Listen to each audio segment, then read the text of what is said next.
Olá, pessoal. Estou aqui mais uma vez com a Betânia. Parece que virou uma tradição, né? Por enquanto, esses nossos bate-papos. E nós iniciaremos com a Betânia, né? Apresentando, dando início a esse bate-papo, tá? E vamos ver aonde esse bate-papo nos conduz. Eu gosto que seja sempre tipo surpresa. E então nós iniciamos invocando a nossa Sampradaya. Sadashiva Samarambam Shankaracharya Shankaracharya Madhyamam Asmadacharya Asmadacharya Paryantam Paryampam Bande Vande Gopindu Paramparam Om Om Shanti Shanti Shanti. Shanti Om. Ok. Hum. Então, professor, hoje o bate-papo tem a intenção de, eu acho que esclarecer quem está curioso e chegando no Vedanta. Então, eu queria propor umas perguntas assim, mais nessa direção de quem está chegando, né? Tá. Então, professor, queria que você me dissesse o que é o Vedanta, né? O Vedanta é uma religião, é uma filosofia, é uma prática, é uma ciência. Afinal, o que que é o Vedanta, professor? Ok. Então, Vedanta pode ser descrito de muitas maneiras, né? Literalmente significa Veda Anta, o final dos Vedas, né? Que é idêntico aos Upanishads, né? Onde as declarações finais, né? s- As declarações de identidade deste Jiva Atma como consciência e existência de natureza não dual, ilimitada, infinita, né? São declaradas. Essas declarações são apresentadas no final de todo o processo védico. Então, é Vedanta, né? E um outro significado do Vedanta é o Veda Anta, o final dos Vedas, é o Veda, é o conhecimento que coloca fim à necessidade de mais e mais conhecimentos como meio de resolver a problemática humana da inadequação e finitude, limitação, né? Todo o problema do samsara, né? Então, é um conhecimento que coloca fim a problemática do Jiva-Atma, né? Então, essa é uma outra definição do Vedanta, né? O conhecimento no final dos Vedas, o conhecimento que coloca fim na necessidade de todo e qualquer outro conhecimento como meio de resolver o problema da inadequação, digamos assim, e da insuficiência e todos os outros sentimentos negativos que são comuns à experiência humana, né? Que fazem do indivíduo um indivíduo triste, né? Então, esta é a definição literal e filosófica, né? Mas Vedanta, fundamentalmente, é uma metodologia de ensino, como você sabe, né? É uma metodologia de ensino que, de novo, é Vedanta, né? Quando a gente fala do Vedanta, a gente inclui também. Deixa eu fazer uma pausa aqui, porque tem uma coisa me incomodando aqui, só um minuto. Ok. Então, como eu estava dizendo, né, o Vedanta também é uma metodologia de ensino, né, que promete resolver a problemática do Jiva, né, porque fundamentalmente todo indivíduo, né, o Jiva nada mais é do que um nome dado para a entidade experienciadora, a entidade humana que experiencia, né, através de uma mente, né, uma mente mais bem estruturada, experiencia a dualidade eu, né, e os outros e as outras coisas em torno a mim. Então, o Vedanta é uma metodologia de ensino que é destinada aos humanos, né? Nenhum outro animal recebe essas escrituras reveladas. Então, esse ensinamento, ele serve ao propósito de quê? De resolver o problema dos humanos, que somente os humanos têm o problema do sofrimento psicológico. Os outros animais, muito embora talvez por associação com os humanos, eles já comecem a ter problemas psicológicos. Eu ouvi dizer que tem terapia até para cachorro e gato nos dias de hoje, né? mas fundamentalmente os outros animais não têm a problemática que os humanos têm, né? Que é muito bem definida, né? Psicologicamente como um sentimento de insuficiência, limitação, finitude, inadequação. Então, é um corpo de conhecimento que promete resolver essa problemática, né? Então, quem é que não quer resolver essa problemática, né? Porque o objetivo de todo ser humano é ser feliz. E para ser feliz, você tem que remover esse elemento, que é o elemento, né, do sofrimento psicológico humano, que é comum a todos, né? Agora, a curiosidade é que o Vedanta nos apresenta a solução de um modo absolutamente inesperado, né? Porque a pessoa pode pensar, sim, de repente eu tenho que obter um sucesso espiritual, ou um sucesso material, ou eu tenho que ter uma experiência transcendental que se mantenha sempre, etc, etc. E o Vedanta diz, não, nada disso vai resolver o problema da inadequação, porque todas as experiências, por natureza, elas são temporais. Elas têm um início, um meio e um fim. Não importa o quanto maravilhoso possa ser uma epifania ou uma experiência de meditação profunda, né? No final das contas, tudo passa no nível experiencial, tudo vem e vai. E o Vedanta diz: você quer resolver esse problema? A gente sabe como resolver esse problema e a gente vai ensinar para você como resolver esse problema. Você precisa compreendê-lo, se preparar primeiro para compreendê-lo, não somente academicamente, e internalizá-lo de modo que você possa realmente remover esta dor psicológica humana, né? Aqui, o que é surpreendente na proposta do Vedanta é que ele diz: você vai ter que compreender o que você realmente é, porque você é plenamente adequado, suficiente, né? Você não existe nada de errado com você, né? Você é absolutamente relevante, você é ilimitado e assim vai, né? Vai dizendo: você é tudo aquilo que você sonharia de ser, você já é, né? Então, ele vai transformar, a promessa é que vai transformar a sua experiência humana através da exposição dos ensinamentos que revelam aquilo que você realmente é. Você é a única fonte de realmente adequação, plenitude, paz, satisfação, né? Se você realmente compreender o que é você, né?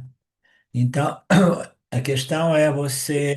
Então, professor, você está falando que o Vedanta, né, ele vai revelar realmente quem eu sou, né? Exato. Mas como funciona isso? Como é que se revela quem eu sou? Como que é o funcionamento do Vedanta? Para eu poder, porque como você disse, todo ser humano gostaria, né, de resolver esse problema fundamental, né, enfim, de sofrimento. Mas como é que o Vedanta vai me ajudar nisso? Como que isso funciona? O processo é exatamente esse, né? Ele envolve as escrituras, porque o Vedanta precisa ser ensinado, você precisa do professor que ensine as escrituras, um professor que conheça, né, que esteja bem familiarizado com esses ensinamentos, né? Não necessariamente precisa ser um swami, mas precisa ser um professor, acima de tudo, autorrealizado, né? Senão é diferente, tá? Senão o impacto não é tão positivo, tá?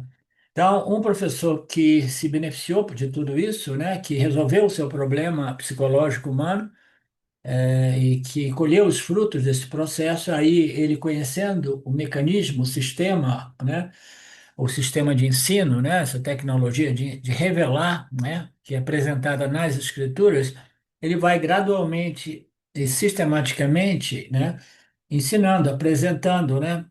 O Vedanta, ele funciona através, depois de um grande período, um longo período de preparação, né? Porque a preparação é indispensável, Betânia, e você sabe disso, né? Você tem se preparado já há muitos anos, né? Então a preparação é absolutamente indispensável. Caso contrário, o Vedanta vai ser abordado de modo é, acadêmico, intelectual, e vai ser mais carga de conhecimento que não transforma o indivíduo, tá? Para transformar, a preparação deve estar lá, porque toda essa informação que vem nas escrituras, expostas por um professor competente, elas não se referem ao conhecimento objetivo do mundo fenomenal, das coisas da ciência, das coisas lá fora, da filosofia ou da psicologia, não se refere a nenhum campo de conhecimento que esteja abordando fenômenos objetivos lá fora, entendeu? Mesmo no campo sutil, o campo da filosofia. A filosofia também é um objeto de conhecimento. Ele não é realmente dito ser uma ciência, porque é mais abstrato, né? Mas qualquer campo de conhecimento se refere a um objeto de conhecimento. E o Vedanta é um campo de conhecimento, é um sistema de ensino que revela um conhecimento, né, que não tem nada a ver com esse mundo fenomenal que nós experimentamos, né, mas sim é a respeito da natureza do próprio buscador, do próprio experienciador, do próprio pesquisador, do próprio investigador, é a natureza do próprio indivíduo, né? Porque, como já foi estabelecido nessa conversa nossa, o Vedanta ele vai querer mostrar, revelando, apoiando com toda a lógica necessária, né? O fato de que nós já somos. O problema nosso não existe, né? A gente não tem problema de finitude, limitação, inadequação, insuficiência, complexos mais diversos, e a gente, nós não somos sujeitos à depressão, a nada disso, entendeu? Aquilo que nós somos realmente se manifesta como uma experiência de paz, de tranquilidade em geral, mas acima de tudo, de ausência de perturbações psicológicas, né? Então, o Vedanta ele vai apresentar tudo isso, né, através deste relacionamento professor-discípulo, né? E é um processo gradual que, como eu estava dizendo, requer muita preparação. A preparação, em geral, é apresentada nos ensinamentos do Gita, onde nós vemos o Karma Yoga, a estrutura, o que é o Dharma, né? As leis e princípios que regem esse mundo no qual vivemos, né? Naturalmente é um processo também religioso, porque envolve o Criador, Deus, e a criatura, a pessoa. Então você não pode abordar o Vedanta sem realmente abordar o aspecto religioso, né, do Vedanta. O Vedanta, você não consegue ser um vedantino sem ser uma pessoa religiosa. Muita gente gosta de abordar, dar um ponto de vista meramente espiritual, filosófico, mas a transformação se torna muito difícil, se não impossível. Então você inicia fazendo todo esse processo de preparação, Karma Yoga, Dharma Yoga, Upasana, que é uma meditação, né, usando símbolos, né, que representem símbolos do criador Ishvara, né? Então, quando você desenvolve determinadas qualificações, e você não precisa estar 100% qualificado, você tem que desenvolver determinadas qualificações e você já vai entrando direto no Shravana, Manana e Nididhyasana, né, literalmente, o, o, que é literalmente o Yana Yoga do Vedanta, né? O caminho da compreensão através dessas declarações apresentadas no final dos Vedas, né? Então, este é o processo fundamentalmente, né? Ele é sistemático, ele é progressivo, ele é gradual, e é por isso que nós dizemos que algumas pré-requisitos ou pré-qualificações ou qualificações são necessárias. O Vedanta não faz nenhum mistério de que só funciona se o indivíduo estiver qualificado, e eu gosto de dizer as pré-qualificações são a humildade porque você entrar num relacionamento com um professor de Vedanta requer humildade. O ego humano resiste, resiste, resiste, resiste. a humildade, a paciência, porque é um processo gradual, essa ignorância que causa tanto sofrimento, que é a ignorância a respeito daquilo que eu realmente sou, né? Esta ignorância, ela é muito profundamente arraigada na psique humana, né? E ela leva tempo para ser removida, né? Ou neutralizada, né? Essa ignorância. Então, paciência também, né? E depois confiança nesse processo, tá? Então, essas são as pré-qualificações, as outras qualificações, elas aparecem um pouco mais adiante. E como eu disse, essas qualificações não precisam estar estarem totalmente desenvolvidas, mas parcialmente desenvolvidas. Ninguém precisa ser 100% purificado ou qualificado para obter esse conhecimento direto, tá? Sim. Ô, professor, nossa, você trouxe uma visão bem ampla com vários elementos ali, várias variáveis, né? Então, mas deixa eu voltar para a minha pergunta lá e ver se ok, né? Esse entendimento, né, sobre Vedanta. Então, Vedanta é um meio de conhecimento, né, para aquilo, Vedanta que está, né, nos Upanishads, que realmente revela aquilo que somos. Então, esse é um meio de conhecimento. Ele não é uma filosofia, porque não é intelectual, né, professor? Simplesmente ele é algo que transforma mesmo a nossa vida. Ele não é uma religião, mas tem religiosidade o tempo todo, né? Enquanto o Bhakti permeia todo o estudo, todo o processo, todo o caminho. É, ele, eu não sei se posso dizer, não é uma ciência, mas é completamente investigativo, né? E chega a ter respostas que você consegue provar, né, que aquilo é uma realidade, aquilo que as escrituras estão dizendo é uma realidade.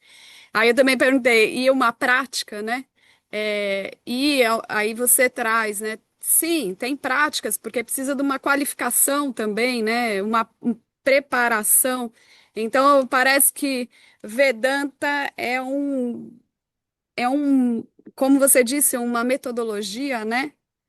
Completa, né? Diferente de tudo que possa trazer como um conceito único, religião, um conceito único de filosofia, ou de ciência ou de prática, né? Ele aborda de diferentes maneiras, e traz aí toda essa riqueza para a vida, né, professor? Não sei se fiz um apanhado disso, Eu assim, quero, eu para quero, eu poder. quero só editar um pouco do que você disse em relação ao Vedanta, Claro. o Vedanta sendo que você falou assim, não é intelectual, né?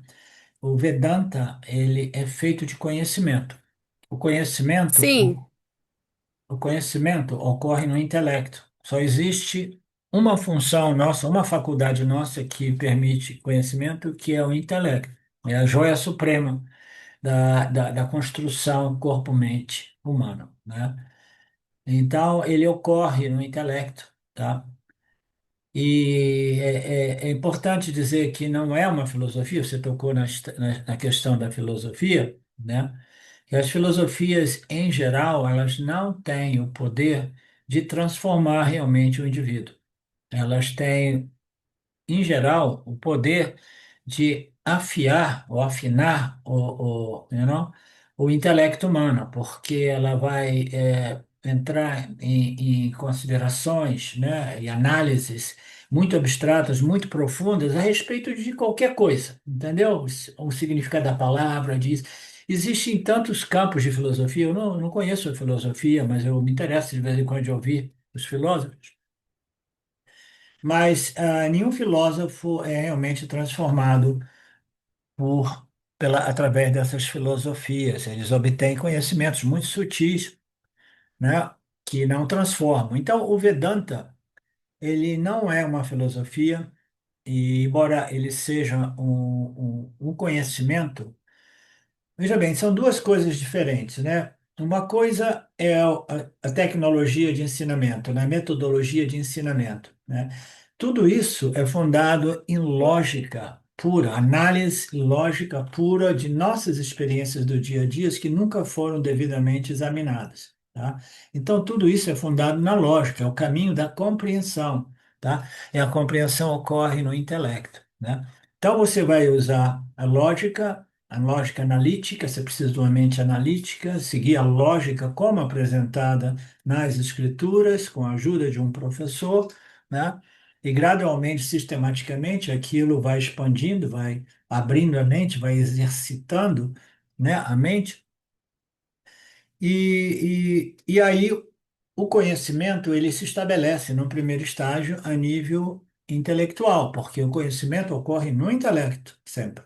Então você tem essa metodologia de ensino que não é sinônimo de autoconhecimento, mas é uma metodologia de ensino, Betânia, com potencial de produzir o autoconhecimento, com potencial de revelar para o investigador a sua real natureza, de modo direta, além do mero conhecimento acadêmico, intelectual, ok?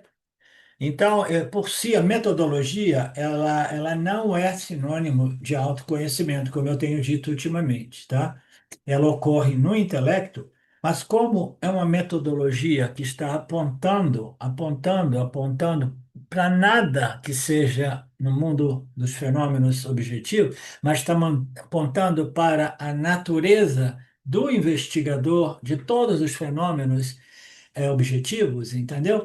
Então, é a lógica que vai apontando sempre, sempre a alguma coisa que não é fenomenal, mas é nominal, como alguns dizem, entendeu? É a natureza absoluta, real, natureza, identidade do investigador. Então, o conhecimento, a estrutura de ensino, existe milhões de pessoas que sabem tudo sobre as escrituras, eu não sei quase nada, digamos assim, comparado com esse, expande-se, não? Mas ainda assim, a grande maioria, né, quase a grande totalidade deles, eles não obtêm esta revelação direta, porque eles estão mais interessados na tecnologia ou na metodologia, que, que é simplesmente um instrumento para revelar aquilo que o indivíduo é. Entendeu? Se a gente se agarra na metodologia, entendeu? Aí a gente não está. A gente diz assim, não, mas eu já estudei, eu já passei por 10 Upanishads, como dizia Shimayananda, né? Aí ele vai dizer assim, tudo bem, mas quantos Upanishads passaram por você? Você precisa de ser um laboratório. Esses ensinamentos, eles têm que passar por nós, entendeu? Através do fogo, da luz, do conhecimento, né? Na luz de toda essa revelação, todo esse conhecimento, e vai purificando e vai iluminando e o indivíduo, ele experimenta esse ha-ha final, que é a compreensão de que eu não sou corpo-mente limitado e inadequado, eu sou a consciência infinita e ilimitada, né? Eu sou a única fonte de segurança e de shanti, de paz, né? Então, essa é a transformação prometida pelo o Vedanta. E ela requer todas aquelas preparações iniciais, e depois a parte de você se submeter a esse processo analítico, né, da lógica, né, fundada nessas experiências do dia a dia, né, sendo reexaminadas, aquilo vai convencendo o intelecto, o conhecimento ocorre no intelecto, vai convencendo o intelecto da validade como é que se diz? Veracidade dessas análises, desses apontamentos. Não, existe veracidade, não é isso mesmo, é isso mesmo. O intelecto tem que estar convencido. Isso aqui nós estamos falando de um shift, uma transferência de um senso de identidade que viveu sempre arraigado no conceito eu sou o corpo-mente, entendeu? Vidas após vidas, segundo nossas escrituras.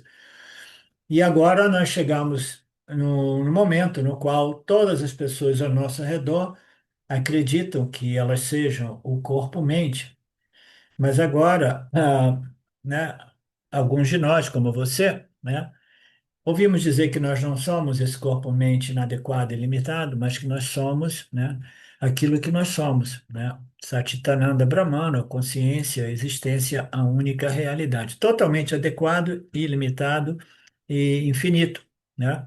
Então, esse conhecimento, ele ocorre no intelecto, mas não é um conhecimento intelectual do modo objetivo. As pessoas que estudam as escrituras e começam a desenvolver a ideia, sim, já compreendi tudo, já reivindiquei, papapá, entendeu? Elas estão abordando as escrituras de modo objetivo, os ensinamentos, entendeu?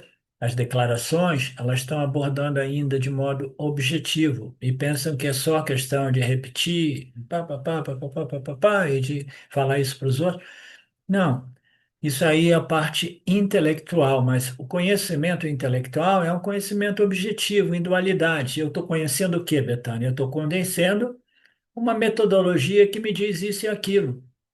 Sou eu e um objeto de conhecimento que existe, assim como uma metodologia que está dizendo coisas a respeito de mim, mas ainda é um conhecimento em dualidade, eu e esse objeto de conhecimento, ainda é um conhecimento indireto, porque eu já ouvi dizer que é sobre o Brahman, é sobre a minha natureza intrínseca e limitada, mas ainda assim eu vejo como alguma coisa lá fora, limitada, né, restrita, como um conhecimento de algo, né, que existe na dualidade, eu e o Vedanta. O Vedanta não é sobre Vedanta, o Vedanta é sobre a nossa real natureza. E o Vedanta, ele precisa ser abordado deste modo, embora o primeiro estágio seja a compreensão acadêmica, mas essa compreensão intelectual acadêmica precisa ser vista como um estágio intermediário, né? O Nididhyasana depois vai converter esse conhecimento acadêmico, objetivo, indireto, em conhecimento direto. Isso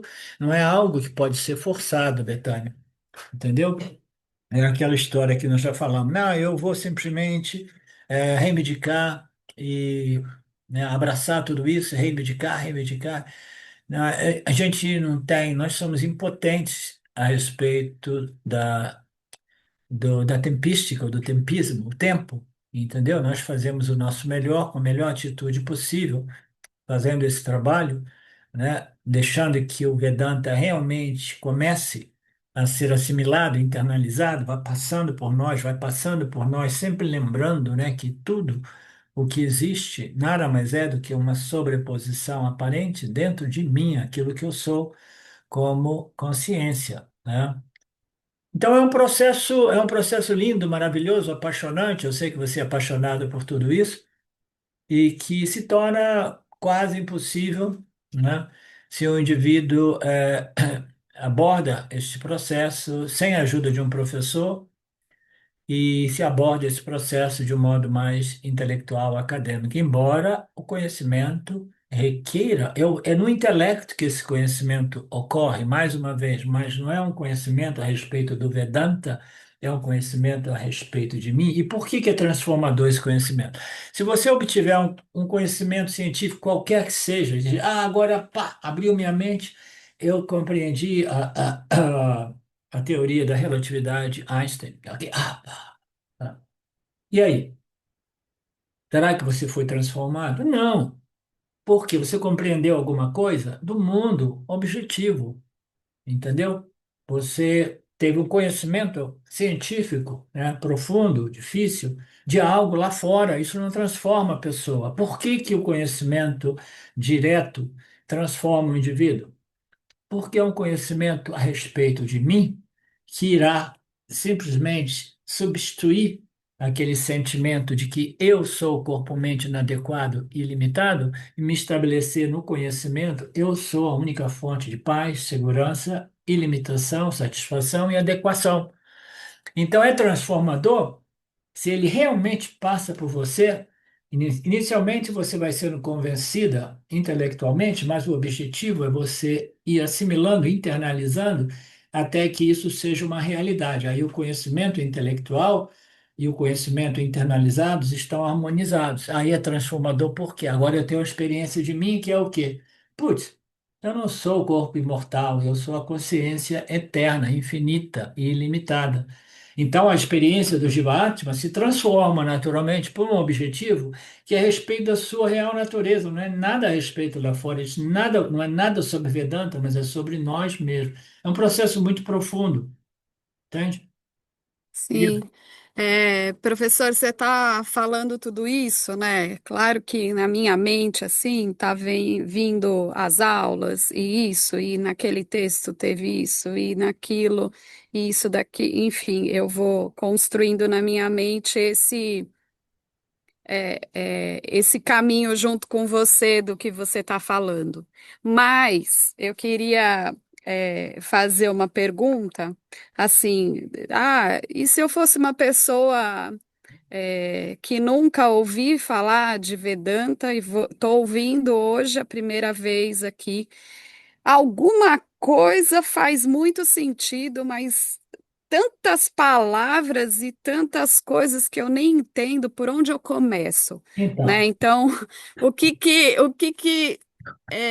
o que que essa pessoa que está ouvindo, uma maravilha de autoconhecimento, uma coisa de não sou meu corpo e mente, como é que é isso? Como é que eu vou dar os meus primeiros passos? isso aí é uma coisa que eu não, eu tinha pensado comigo, de repente eu até comentei com você, porque eu tenho dificuldade de abordar o Vedanta de modo superficial. É por isso que as minhas exposições, né, elas atraem um grupo menor, porque o indivíduo tem que estar mais maduro, mais qualificado, mais desenvolvido para encontrar ressonância com esses ensinamentos. Então, apresentar o Vedanta, o que é o Vedanta em nível mais superficial, é algo que eu tenho dificuldade, porque o Vedanta não é nada superficial, Betânia. O Vedanta, as promessas, eu posso dizer, você quer realmente estudar o Vedanta promete essa transformação, mas a transformação requer muita preparação. A preparação talvez leve anos ou décadas, ou talvez mais de uma vida. Aí depois você vai entrar no processo do Nididhyasana, ou Shravanamana Nididhyasana, e você vai precisar de um guru. Ishvara vai cuidar de tudo isso, entendeu? Então essa é a realidade, né? Então Sim, eu não então, posso, mas fala então qual é essa preparação, professor, né? O que que é necessário, professor, para fazer? o que é necessário é uma maturidade espiritual que é rara de ser encontrada, querida. É raro. E a maturidade não pode ser produzida. Isso é uma das coisas que eu tentei dizer para você, mas eu estou curioso de ver como é que vai este processo daquele grupo seu das virtudes, entendeu? Porque você não consegue praticar uma coisa através da intenção de praticá-la. Isso requer uma transformação que me permita, né, desenvolver essas virtudes positivas, entre elas da humildade, né?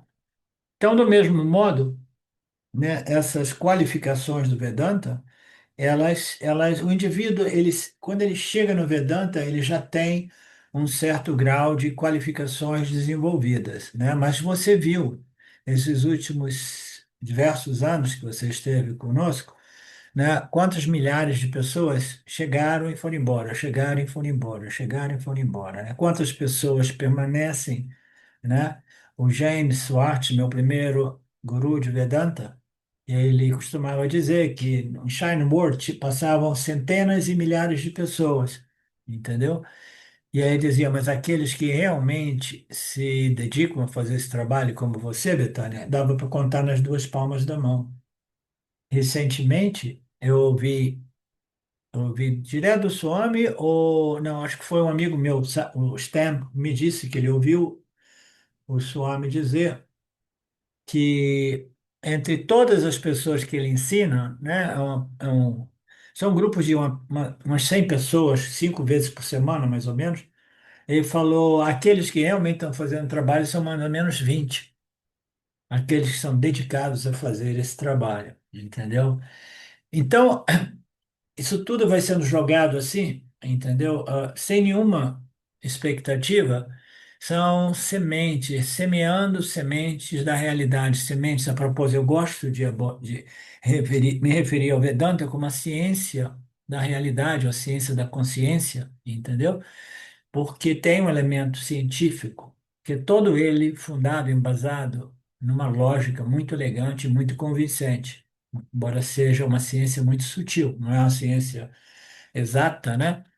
Mas é uma ciência, realmente uma ciência. Então, a maioria das pessoas, elas se sentem atraídas por uma espiritualidade experiencial. Eu faço isso, aí eu tenho uma experiência de um pouco mais de paz.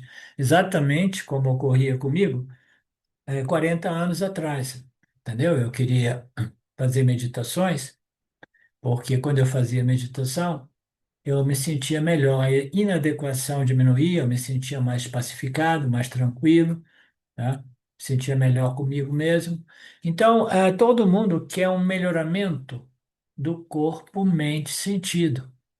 Todo mundo quer melhorar esse diva. As pessoas que apresentam um Vedanta superficial, eles apresentam o Vedanta com mais elementos de psicologia e muitos faz isso, faz aquilo, estuda sânscrito, entendeu? Faz essa yoga, faz aquela yoga, faz meditação aqui.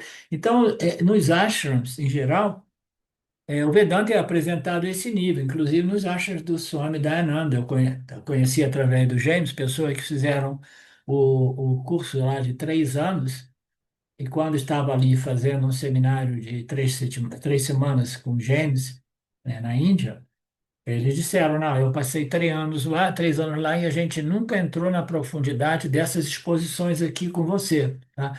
Por quê? E o James, isso aqui é uma outra coisa, às vezes ele era criticado pela tradição porque ele apresentava os ensinamentos já muito diretamente para pessoas não preparadas, né? E o Jaime, na defesa dele mesmo, ele dizia assim, mas vou fazer o quê, entendeu? Eu jogo isso lá e deixo por conta de Chuara, né? Aonde colar, colou, né?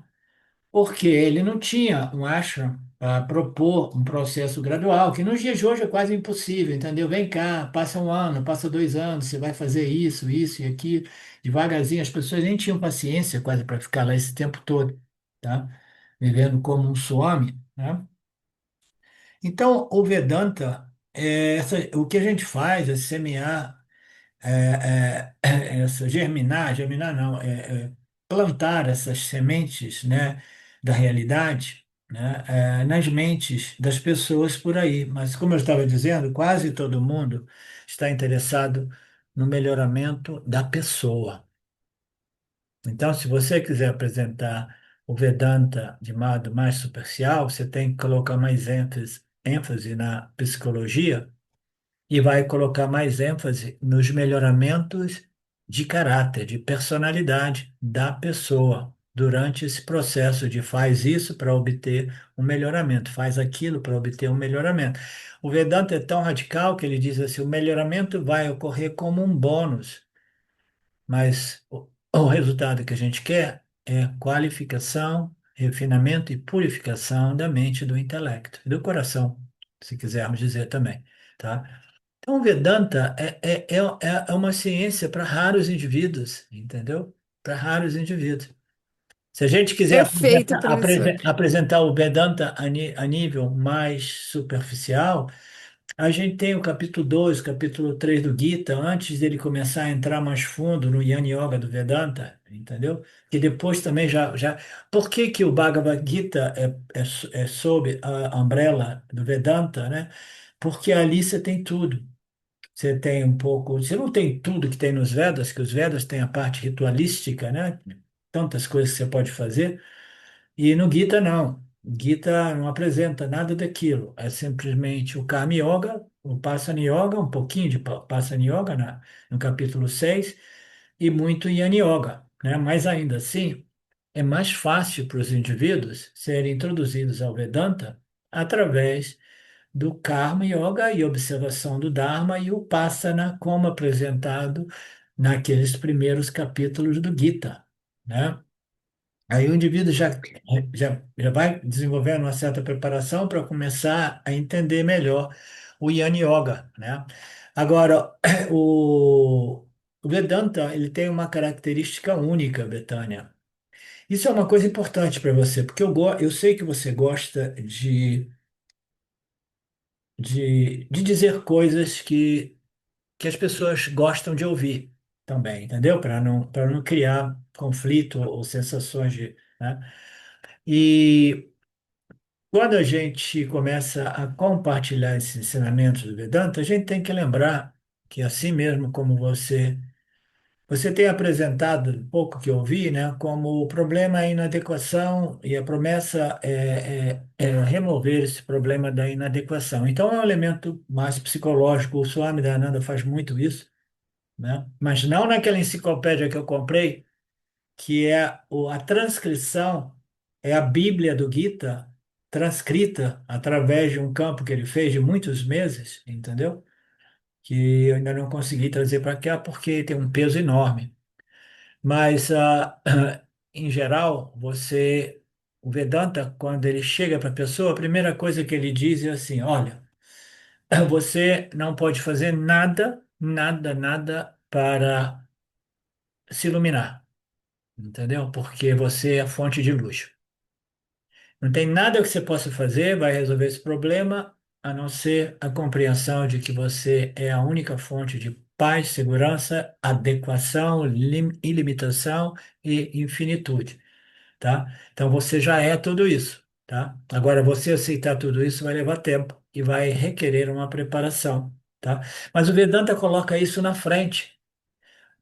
Lá no capítulo 2, Krishna imediatamente começa a ensinar dizendo que você, como você, né, apresentou ontem na sua leitura, né, você é simplesmente algo, aquilo que você não pode morrer, entendeu? As flechas não vão te acertar.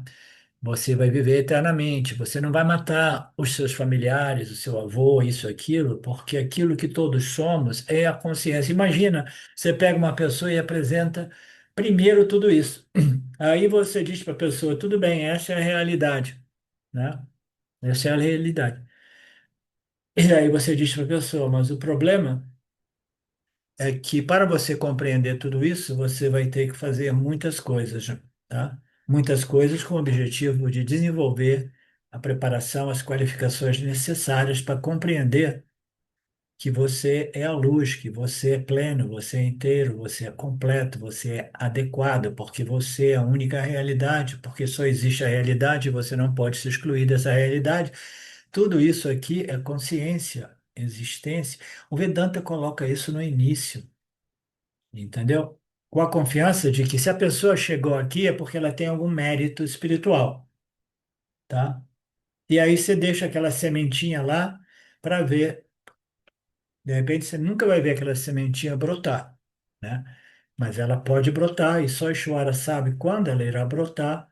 E se você não estiver presente, Ishvara vai, né, apresentar, prover um outro professor para ajudar aquela plantinha, aquele brotinho, né, interessado no autoconhecimento, né?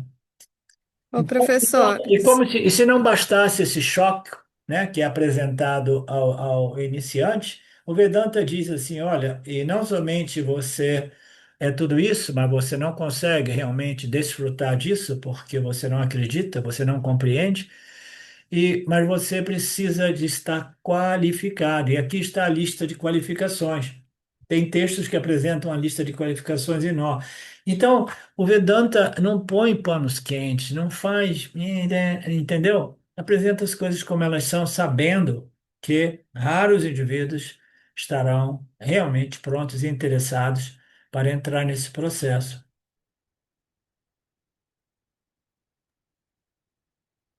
sim, professor. E, e aí você falou um pouco também do Bhagavad Gita, né? Fala, e os Upanishads, né? São textos que hoje em dia estão disponíveis aí, né? Se eu quero aprender sozinho, lendo, isso vai funcionar? Como é que é isso, professor? Não, Porque tá o, tudo disponível, né? O não, conhecimento. o ego humano até mesmo dos buscadores espirituais, né? O ego é aquele sentimento, né? Aquela autoimagem que fala assim, não, eu quero estar por cima, né? Essa ideia de ter um professor, né? É uma coisa que machuca o meu ego, a minha autoimagem. Eu não deveria precisar de um professor, né? E eu não deveria nem de precisar das escrituras. Ah, eu me resolvo sozinho, tá? Eu intuitivamente vou resolver esse problema e vou me iluminar, vou me autorrealizar como o Ramana, né? O ego humano, essa autoimagem, tem uma dificuldade de se submeter às escrituras e ao guru, mas o guru você nem pode imaginar a resistência monstruosa. Aí o segundo, o plano B, é qual é? Ok, guru eu não aceito, professor eu não aceito porque, né, eu me sinto autossuficiente, né? Então eu vou. Ou porque, né, professor, muitas vezes já se sentiu enganado também. Às vezes tem uma Vassana ali que tem medo de confiar, né? Pode ser duas coisas, acho. Mas eu diria que mais predominantemente é o fato de que aceitar um professor, um guru de Vedanta, porque se você é infantil espiritualmente, você vai num desses lugares, vai encontrar um desses prem-prems, ou esses babás por aí, e a galera, elas se submetem àquele guru que promete uma transformação de graça através de energia ou através de favores que você faz ao guru, entendeu? Você vive naquela bolha ali infantil, né, achando que você vai obter alguma coisa desse guru. Então, a imaturidade humana permite aos indivíduos se submeterem com uma figura paterna ou materna a esse nível mais infantil possível. Isso não é problema, entendeu? Aí depois essas pessoas, muitas vezes, aquelas que são mais honestas, elas mais tarde veem, eu fui abusado, eu fui enganado, eu fui, né? Tudo isso, né? Então ela pode dizer, não, então todos os gurus são assim, né? Então quando ela chega no guru do Vedanta, ela vai ser introduzida ao fato de que o guru do Vedanta é principalmente uma instituição. Ele não tem o seu ensino próprio, tá? Ele é um link entre as escrituras e o discípulo. Sem o professor é quase impossível você ter sucesso na assimilação e internalização desses ensinamentos, quase impossível, né? E aí o Vedanta, o guru do Vedanta não tem nem interesse em estudantes. Naturalmente eu gosto de ter estudantes, né? Mas eu sei que Ishvara é que controla tudo isso, entendeu? É ele que vai mandando as pessoas para o Vedanta Brasil, né? Então, não existe expectativa, fantasia, nada disso. E as pessoas que chegam, em geral, elas chegam e elas têm mais facilidade de aceitar as escrituras do que aceitar o professor, porque o ego se sente diminuído por não conseguir resolver o problema sem professor. Se você analisar a sua experiência, você deve identificar aquela resistência dentro de você também durante esses anos, entendeu?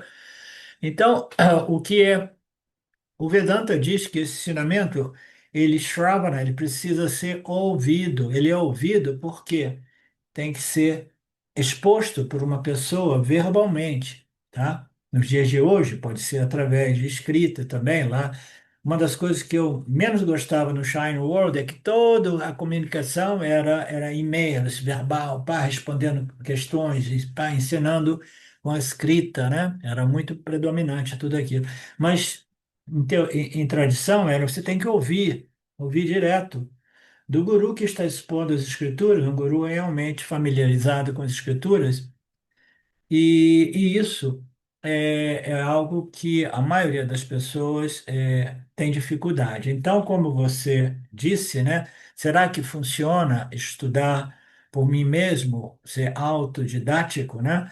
E estudar. Essa é uma dificuldade, né? Eu conheço pessoas que se afastaram de mim por 4 ou 5 anos, né? Porque agora eu estudo diretamente na fonte. Eu considero isso um grande erro, né? Porque não existe nada mais rico do que esta interação com um guru vivo e disponível e qualificado, tá? Mas o ego, ele não precisa mais de nada disso, tá? Eu lembro você muitas vezes falando também, professor, de que tem o risco, né, de quando você lê essas escrituras sozinho, que de você interpretar conforme os seus padrões aí, suas vássanas, né, e só aceitar aquele ensinamento que está de acordo com aquilo que você já pensa deixar de lado aquilo que não é assim que eu penso, não. É, e isso daí não traz uma das qualificações fundamentais que é a confiança, né? É, porque a gente ora confia, ora não confia, como é isso, né? Sim. Então, Então, a dois confiança. elementos aí. A confiança é um efeito de uma maturidade espiritual. A maturidade espiritual é aquela qualificação geral, né? Então, a maturidade espiritual permite ao indivíduo ter confiança, paciência, né? E humildade para se submeter às escrituras e ao guru. O Vedanta, ele é apresentado num pacote único e as pessoas não gostam disso. Escritura e guru, eles são apresentados num pacote único. Aí a pessoa, tudo bem, mas guru não. A escritura deixa eu me resolver sozinho, né? Então, as pessoas vão ouvir esses ensinamentos. Primeiro, os ensinamentos são a respeito de algo que é tão sutil, tão profundo, tão abstrato, mas ainda assim a única realidade, que compreender aquilo sem uma exposição detalhada de um professor é quase impossível. O cara vai ouvir aquilo, vai dizer assim: quem é que escreveu isso? O que que eles tomaram? O que que eles fumaram? Entendeu? Que coisa doida é essa, né? Falando de algo que você não pode, tem que conhecer, mas você não tem condição de tocar, sentir, lamber, né? Saborear, ver. Nenhum dos órgãos dos sentidos, nem mesmo a mente, as experiências intelectuais, você não pode, não é um objeto de conhecimento, é para ser conhecido, mas não é um objeto. Como é que você vai explicar tudo isso, entendeu? Precisa de um talento enorme e constantemente se movendo em torno de todas essas analogias e metáforas e aquilo, que porque o Vedanta está falando de algo que a linguagem não entrega, ela não consegue expor a linguagem. A linguagem, toda a linguagem nossa, humana, é dualista por natureza. A gente usa essa linguagem da dualidade para expor a realidade como não dualidade, não dualidade. Então, sem um guru, a pessoa começa a viajar mesmo, lendo aquele livro, a maioria abandona o livro, ou outros, de repente, né, começam a compreender alguma coisa, mas sempre de modo mais restrito, limitado, né? Então, não tem jeito, né? O autodidatismo não funciona. Ah, mas o Ramana Maharaj, ele nem precisou do Vedanta, ele se iluminou em Samadhi. Tudo bem, são exceções à regra, né? Ou são aqueles gênios espirituais, como o Swami Paramartananda costuma colocar, né? É melhor a gente não se colocar entre as exceções à regra e desenvolver a maturidade necessária para entrar nesse relacionamento que requer humildade, paciência e confiança no processo e aceitação de que você precisa de um guru.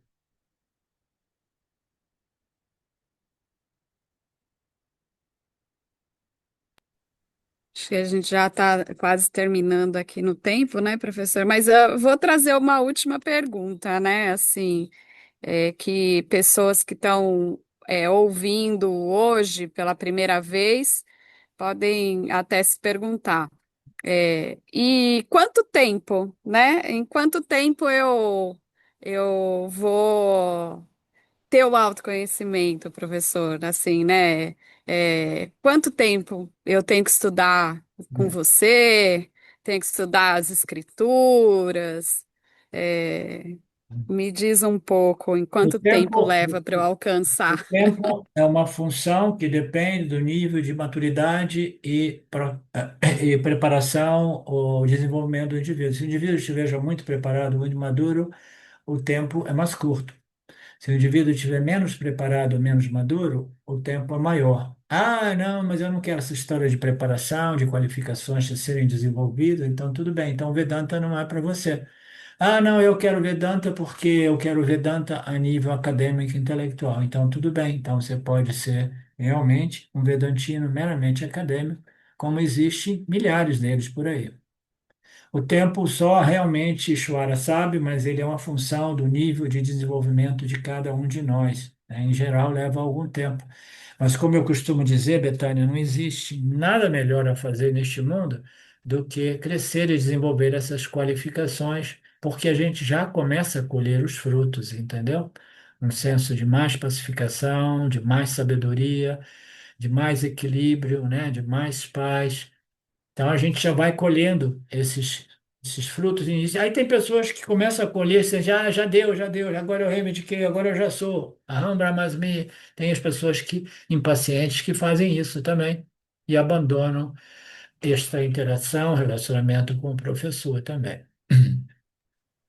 Ô, professor, então, quem sabe no próximo bate-papo a gente não possa falar sobre esses benefícios, né? Se eu preciso renunciar do mundo, não preciso, o que que eu preciso fazer na prática, enfim, Sim, eu outras deixo, eu coisas a deixo gente por conta, podia. eu deixo tudo por conta sua. Você cria o enredo desse bate-papo e a gente desenvolve, Então, tá. tá? Ai, professor, é sempre maravilhoso. Eu acho que, como você disse outro dia, né? Nossa, agora eu tô, né? Que algum aluno pode falar assim: Nossa, agora eu tô ouvindo as aulas.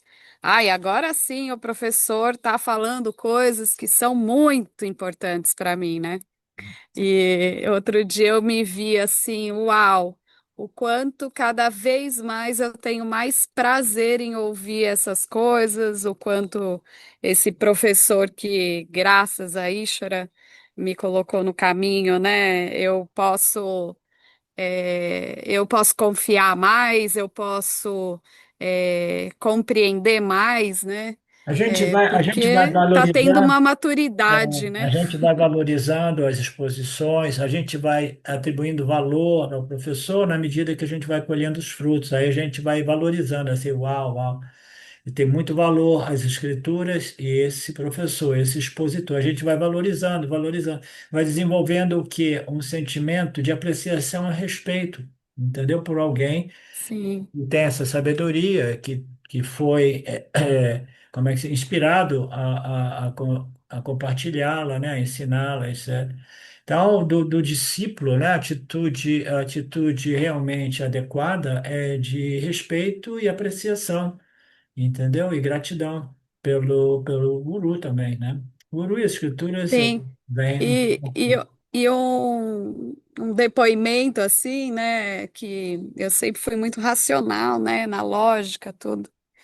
E é, tá cada vez mais comum eu me emocionar com qualquer coisa do Vedanta, né? Assim, emocionar mesmo, até o sentimento, a lágrima cair, né, professor? Porque você vai vendo, uau, tudo tão, não É. tem nada melhor para fazer, é como isso mesmo. De um outro ângulo, um Yanni professor, um Yanni que ensina, ele é visto como uma pessoa ordinária, comum e sem nenhum valor para uma pessoa anianes, sem nenhuma preparação para esses ensinamentos, tá? Já o mesmo Yanni, né, que ensina, que tem à disposição esses ensinamentos, é visto como uma das coisas mais valiosas para um indivíduo maduro, qualificado, que está pronto para receber esses ensinamentos. Então, no final das contas, o modo qual nós vemos, né, vocês veem o professor, depende do nível de maturidade de cada um de vocês, de preparação de cada um de vocês. Aí você vai conseguir. Por isso que a gente diz, uma dos processos iniciais é cultivar e desenvolver um valor pelo processo vedântico. Cultivar e desenvolver uma apreciação por isso, assim como você disse, agora eu estou uma apreciação que até me emociona, entendeu?